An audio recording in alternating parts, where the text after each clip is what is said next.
Hi, I'm Brian Ahearn, author of The Influencer: Secrets to Success and Happiness. And the best advice I ever received was luck is where preparation meets opportunity. Ooh, so where did you learn that, Brian? When did you first get that shared with you, and how's that influenced you? So it was my high school football coach. And then I learned subsequently it was Seneca, the Roman philosopher, who actually said it. But coach had a bigger influence on my life, so I remembered it. Cool. What position did you play football? Well, back in the day, people weren't as big, strong, and fast as they are now. So I played as a senior in high school. I played center and I played outside linebacker. But to put this in perspective, I'm 5'9". I weighed about 185 pounds. So people got a little bigger since then. But we did have That's face masks. that you weren't playing with a leather helmet? No, I'm No. not that old. That's funny. Well, Brian, I'm not that much younger than you are, and I was the same. I was about your height and a little smaller, so I played guard. I wasn't even big enough to play center. They put me at guard and defensive end, and yeah, the big guys would just, I'd bounce off them like I was hitting a brick wall. So I remember those days. That's fun, man. So cool. So preparation super important here as we talk about your new book here, The Influencer. And this is different than what you usually write in the fact that it's more of a fable type book than just a straightforward, straight ahead book. What made you want to write this? Well, Phil, I recognize that there are some people who will never pick up a sales book. My second book was Persuasive Selling. And there's a lot of people who won't pick up a hardcore business slash psychology book. My first book, Influence People, was that. So my intention was to teach the same information to a whole new set of readers, people who would enjoy reading a business parable, a story. And so I decided with a little extra time on my hands during COVID, I would give my hand a shot at that. And it was the first time I've ever written something like that. And I really enjoyed doing it. Wow. So you wrote this yourself. You didn't bring in another writer to kind of fill in the gaps or anything. This was Brian writing a business parable. That's awesome, man. Yeah. Congratulations. Thank you. I appreciate that. I really think that as an author, it should be our own words. So really, all three books, every word that I wrote was mine. I had an editor that I worked with to kind of clean things up and make it read a little better, but really everything was from my hand. Wow. Wow, that's incredible. Well, I really enjoy the new book. I like the last two as well. I mean, I'm one of those nerds that's going to read sales books, that's going to read psychology books, but I certainly enjoy the parables as well. I've enjoyed, Bob Berg's written great parables, and Pat Lencioni's written great parables, and now Brian Ahearn's written a great parable. So talk to me about John Andrews here. He's your influencer in there. What is he, an amalgamation of characters, or is he one person that you created to just kind of follow the journey? He's a person I created to follow the journey, and people would ask, well, is he really based on you? And there are bits and pieces, certainly. For example, when I went to college, I took a Psych 101 class and learned a little about psychology. It did have a pretty big impact on me. But what I like to say about John is he was a lot smarter than I was, because what he learned, he put into practice, and he saw the results, and that excited him to continue his learning and build out his abilities to influence. But what the book does is he learns from business coaches and mentors and clients and others. And those people, almost every person was based on someone I really did learn things from. And so it was fun to be able to honor them by letting them know, look, you had a profound impact on my life, and here's what I learned from you. And this is what it does for this character throughout the entirety of the book. Wow. Yeah, I think that's powerful. And I would say that's why John was smarter than you and me, for sure, is because he had better coaches and he listened. He took action on those things. And when we think about influence, really influence, we want to get a more ethical yes. So can you, I know we've talked before about this, but I think it's important to kind of level set here. Talk to me about influence and how important that is to use without being manipulative. Well, it's everything. Aristotle said character may almost be called the most effective means of persuasion. And if we lose our integrity, if our reputation is tarnished, then all of our best intentions might be for naught. And when you have something that you know can genuinely benefit another person, but they're not willing to listen to you because of something that you've done in the past, then not only are you hurt, but they're hurt too, because something that could have benefited them, they're now resisting. So we need to make sure that when we interact with people, we are always doing this in an ethical, upright manner. And I think that people value that more than any time in history because of how often we hear about people who are scamming others and how easy it is through various technologies. Yeah, I agree. I think it's so interesting that in many ways we've kind of almost bastardized the word influence into influencer, which is someone who's trying to sell something to us and stand behind that. So I really I like that, and to be clear, that's not what the book is about. The book is not about being an influencer like any of these pop celebrities that we see doing stuff. It's about finding success and happiness, finding secrets on influencing people. Let's talk about that. Let's talk about the different personality types, because I think they're really who makes up the important piece of this book, because if we don't understand others, we can't really influence them. Right. So in the book, John reveals something to his wife shortly after they're married. And the setup is that they're working in their apartment, they're rearranging furniture, and she has noticed that her now new husband has this almost Zen-like ability to get people to do things and be happier for having done them. And she says, whether we're at the airport ticket counter or we're checking into a hotel or servers at a restaurant, you have a way of interacting with people that gets them to do what you'd like them to do. And they seem more happy for having done it. What's your secret? And so he begins to share with her. And that's the whole point of the book, is to share in a story format. And so he starts talking about how he deals with people. And the model that I teach people is the deal method: driver, expressive, amiable, logical.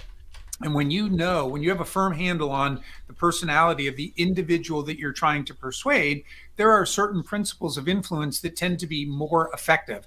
And throughout that chapter, he begins to share with Abigail, is his wife's name.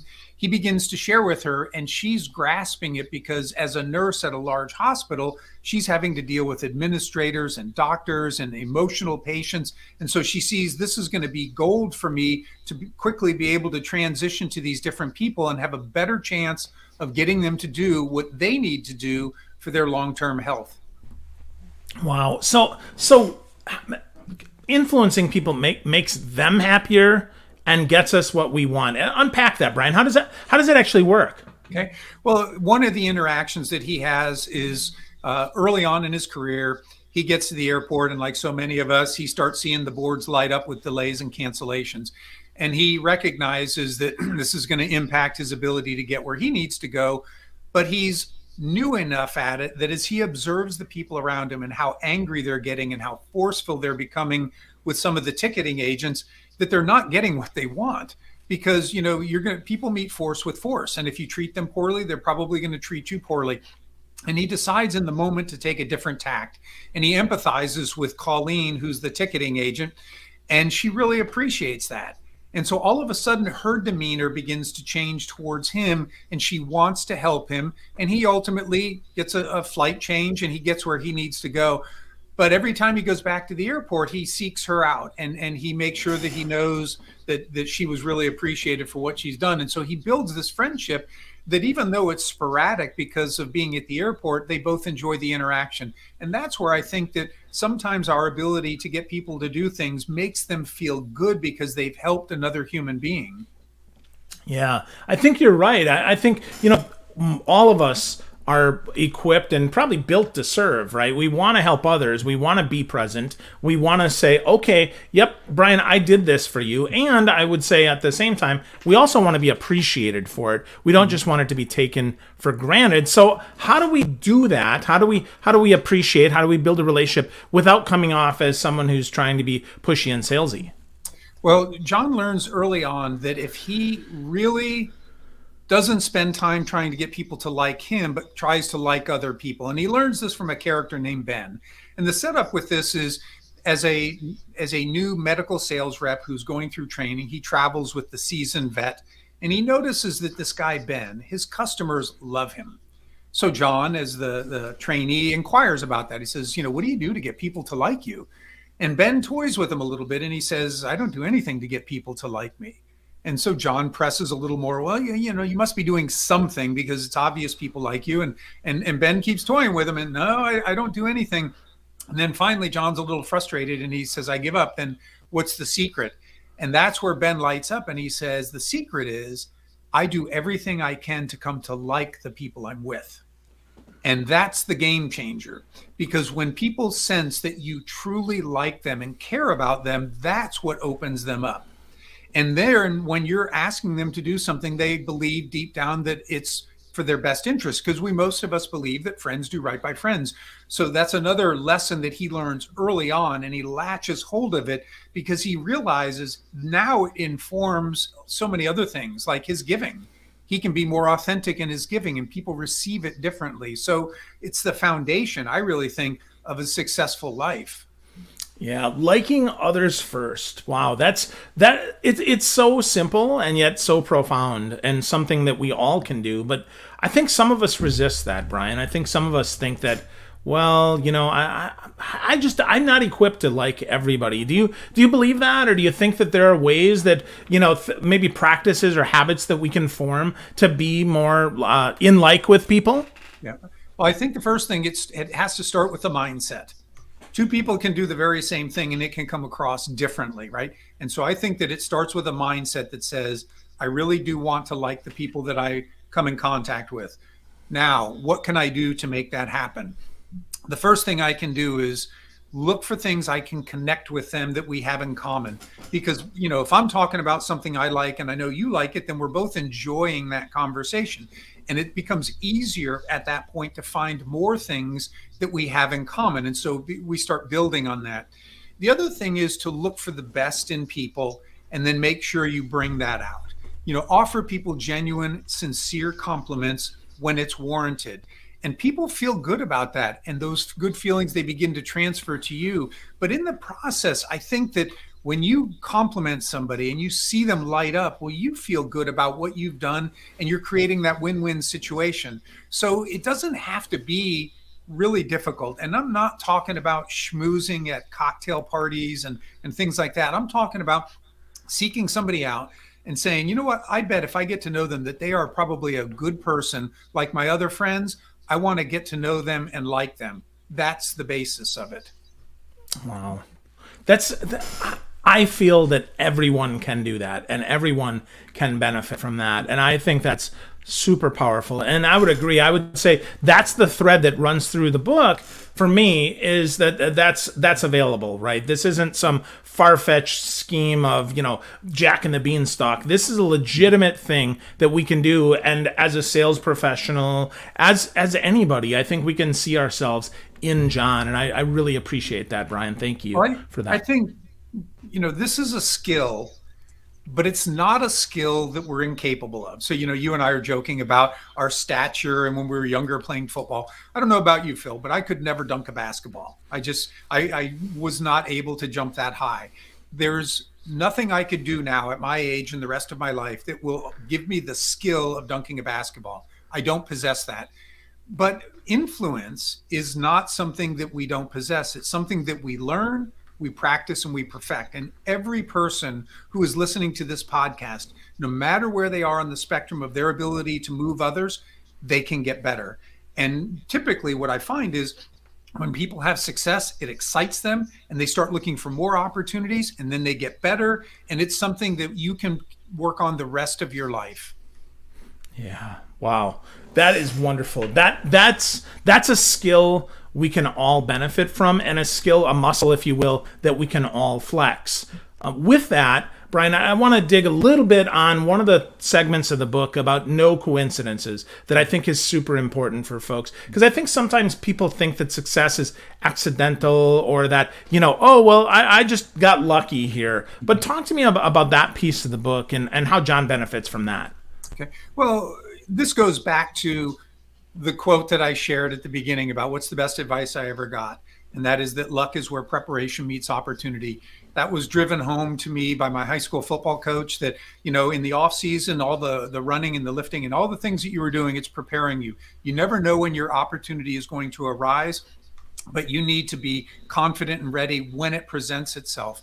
And so there are a number of times in the book where John is confronted with that reality. One of them being when he meets a young lady, Abigail, who ultimately becomes his wife, and he says he's thinking, it's just luck or fate that we ended up on the same treadmills or right next to each other. And she says, I don't believe in coincidence.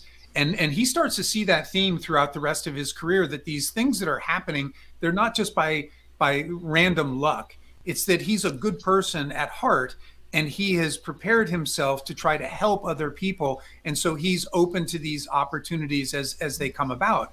And I think that there are many more opportunities for us to impact individuals in the world than we recognize, because we get too focused sometimes on trivial things rather than stepping back and seeing the big picture and saying, maybe that person over there needs my help. Maybe I could have a positive impact on him or her. So how do we do that though, Brian? How do we step back? Because I agree with you. I think there are millions of opportunities every day, small, big, all over the place. So how do we take that step back and lean into our own influence? Well, I'll share a story, and this isn't in the book, but it's funny that it parallels something that was in the book. And my wife, when I told her about the story, she's like, "Oh my gosh, your book is playing out in real life." I was on a business trip back in September, and I arrived at this conference where I was speaking, and I was in the night before and didn't have specific plans for dinner with anybody. So I decided I'd just go down, sit at the bar, have a drink, eat some pizza, watch a ball game. But the only two seats that were available, Phil, were right next to this guy who literally looked like he was handicapped in some way. And his movement and his speech, and I hate to say this, but I just wasn't comfortable, because I don't know, I'm just not wired for that. And I kept thinking, I wish my wife was here. She plays golf with a blind man. Or I wish my daughter was here. She interprets for the deaf. This was so out of my comfort zone. But I decided to take a step of faith. I sat down, and it turned out that he wasn't handicapped. He was really drunk. And we started this conversation, and I started to learn a little bit about his life and some things that he'd been through. Anyway, I sat there for 2 hours, and he had sobered up by the end. And I gave him my card, and I said, "Look, I really enjoyed talking with you. And if you would like to stay in touch, please, feel free to. Here's my card. It's got my cell number. It's got my email." Well, he connected with me on Facebook, and we've been continuing some back and forth conversation. And what I told him, I said, I didn't really want to sit next to you because I felt uncomfortable, but I felt like God was prompting me to do that. And now here's this result. And I said, you know what? I will never for the rest of my life forget you, because to me, that's the tangible reality of God in my life, that he put me there and we had this conversation and we've struck up this friendship. And to me, that's the essence of influence. I had nothing at stake there. I had no intentions. I just wanted to go down and have a meal. And it was arranged for me to meet this person who I've now been having an impact on their life. And that's been awesome. That is awesome. That's really cool. And you were available for that, and you pushed through that, and you made that happen. And that's a beautiful, beautiful thing. So, Brian, I got to ask here, we're not quite to wrap up time, but I'm curious, have there been times where maybe you've ignored those nudges, or you've had those happen and you end up kicking yourself later on? And how's that played out? I tend to remember the ones that occurred more than the ones that I didn't, because the ones that I didn't respond to are probably more numerous than I realize. But here's another example where I resisted.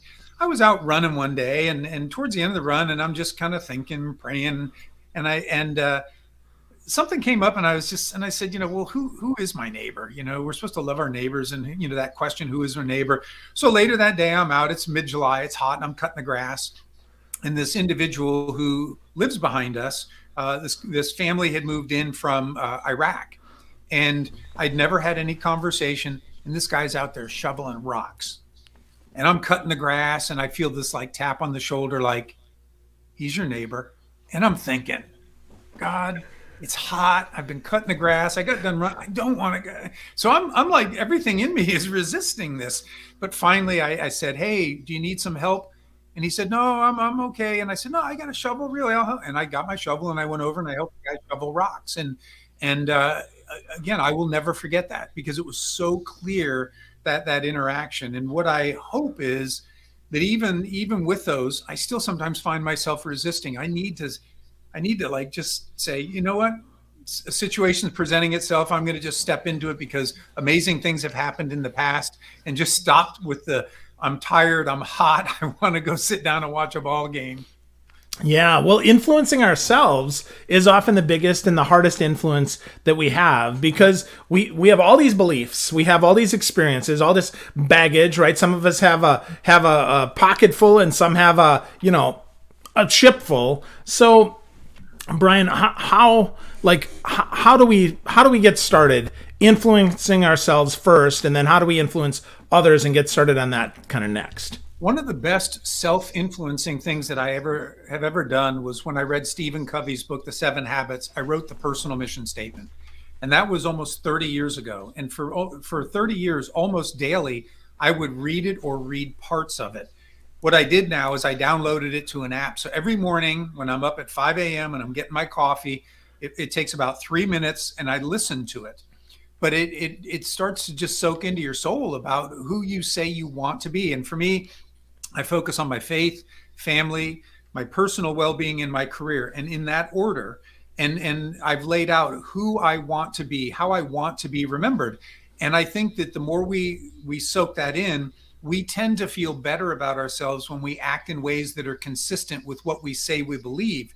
And so all of a sudden you start aligning yourself with these things that you've been reading and hearing yourself say for days, weeks, months, and in my case, decades. So I would encourage anybody, pick up Covey's book, read the chapter on Begin with the End in Mind, and take the time to not just write the mission statement. You don't want to write it and put it away. You want to write it and keep it front and center. And I will tell you one last thing that I did with it, Phil. In my corporate career, I would always give my personal mission statement to my boss or my team. And I would say, look, this is who I am trying to be. And if I don't align with this, call me out on it because I want that accountability. Wow. So alignment and accountability, that, I mean, certainly by being more influential personally and having that alignment, certainly others are going to see that and feel permission to help you do the right thing. So, Brian, have you shared, I mean, I'm guessing you probably shared that with your wife. I mean, does she have one as well? But if we take this home? She did write one, but she's different than me, and she was more private, and she didn't want me to see it. So I've never read hers. But my daughter, I shared it with my daughter and said, look, I wrote this years ago, and it helped me, and shared it with my wife, and again with some of my close friends. I actually have a copy of it at the end of the book. So at the end of The Influencer, to pay it forward, John Andrews shares in a concise form all these things about psychology and relationship building that he's learned. So you've got like 4 or 5 pages of condensed, here's what I learned in the book. But I put that mission statement in there too, because he, as a character, ends up writing a mission statement on the advice of somebody who is coaching him. Awesome. Yeah, so the book is jam-packed, Brian. I love that it's a parable, and I love the fact that you wrap it up at the end. It's such a good way for whoever's reading it, because I love to read. So it's a no-brainer for me. But for others, they're like, holy crap, I want to get more influence. I want to be more influential. I want to be the person that I was born to be. I would encourage you folks, pick up the book. It's called The Influencer by Brian Ahearn. Brian is here, shared some great stuff with us on how we can be more influential and how you can too. So Brian, I just want to say thank you. Congratulations on another great book. And I hope everybody picks up a copy so they can influence without manipulating. Well, thank you, Phil. I appreciate you having me on the show again. I know it's our third time. Hopefully third time is a charm that people will take what either they've heard or pick up the book and read it. But my why is their professional success and personal happiness. Awesome. And that shines through. And Brian, one last thing here. If people want to get more connected with you, where should they go? How should they reach out to you? You mentioned the guy at the bar found you on Facebook, but where else can they find you so that they can get connected to you? The best place would be LinkedIn. So, send me a request to connect. If you don't put a note in there about, hey, I heard you on Phil's podcast, then I guarantee you're going to get a note back from me saying, how did you find me? I like to know why people are reaching out. It allows us to be social and have a little banter and back and forth. The other place would be my website, which is influencepeople.biz, B-I-Z. You go there, there's previews of the LinkedIn learning courses, videos. You can get the book. There are links over to the books that I've written. So a tremendous amount of resources. Most of them are free. Books aren't free, but you'll be able to find everything that you need there on the website. Awesome. Yeah, so get connected to Brian. Check out influencepeople.biz, that's B-I-Z, and get yourself a copy of The Influencer. Easy to read and a lifetime to implement because it's a practice. It's not an event. Thank you so much, Brian. I appreciate you as always, my friend. Thanks.